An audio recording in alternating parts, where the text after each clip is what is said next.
అడ్డమే తీయాలన్నా.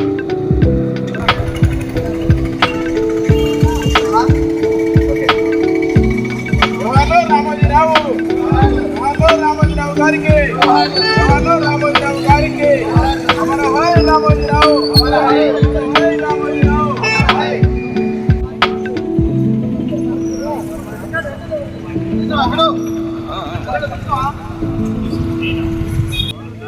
చూడండి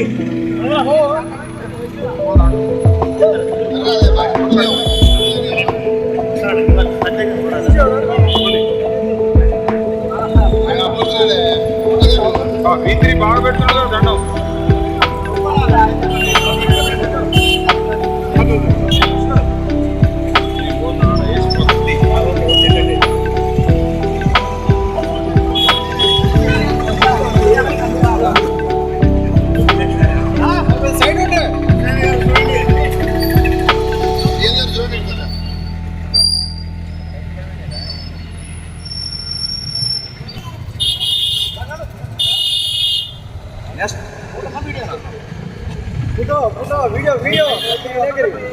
ఫోటో కూడా కొట్టండి అల్లనే.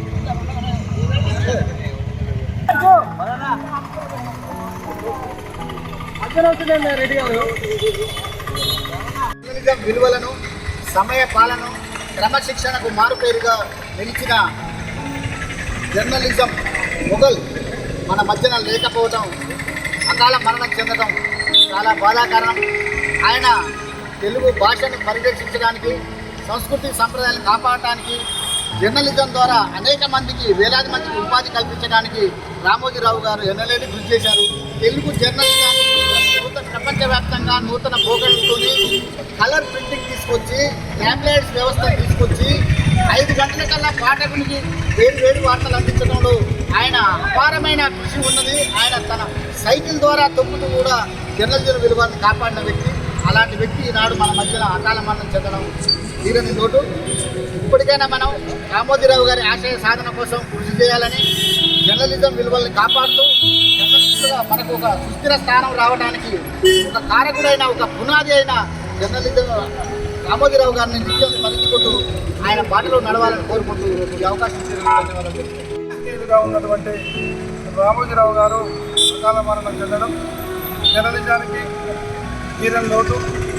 ఆయన ప్రజల సమస్యలను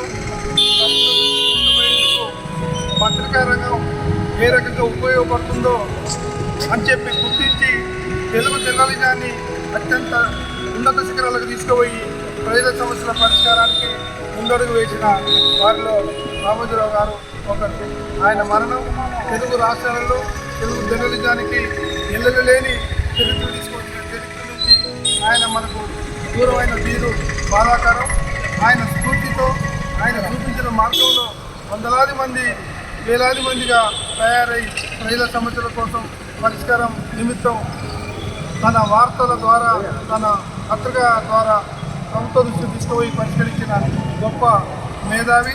ఆయన ఒకే రంగం కాదు, ఏ రంగం ఎంచుకున్నా కానీ ఆ రంగంలో తనైన ముద్ర వేసుకొని భావితరాలకు స్ఫూర్తిదాయకంగా నిలిచిన గొప్ప వ్యక్తి రామోజీరావు గారు.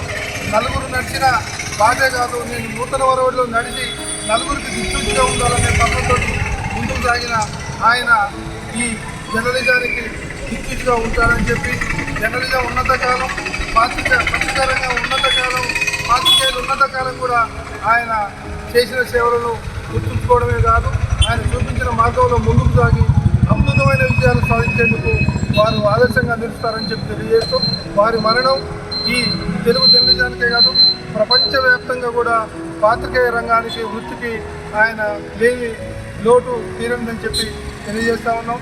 ఇదే క్రమంలో మన సూర్యాపేట జిల్లా కేంద్రంలో కూడా ఆయన మార్గంలో నడిచినటువంటి పత్రిక ఈనాడు కార్యాలయం నిర్మాణం పురుడు పోసుకున్న నాటి నుంచి కూడా సూర్యాపేట వివిధ రంగాలలో అభివృద్ధి చెందడానికి దోహదపడిందని చెప్పడానికి కూడా అతిశయోక్తి లేదని చెప్పి నేను తెలియజేస్తా ఉన్నాను. ఏది ఏమైనా రామోజీరావు గారి మరణం తెలుగు పత్రికా రంగానికి తీరని లోటు అని చెప్పి ఈ సందర్భంగా తెలియజేస్తూ వారి ఆశయాన్ని కొనసాగించే క్రమంలో పాత్రికేయులందరూ కూడా మున్ముందుకు సాగాలని చెప్పి ఆకాంక్షిస్తూ సెలవు తీసుకుంటున్నారు.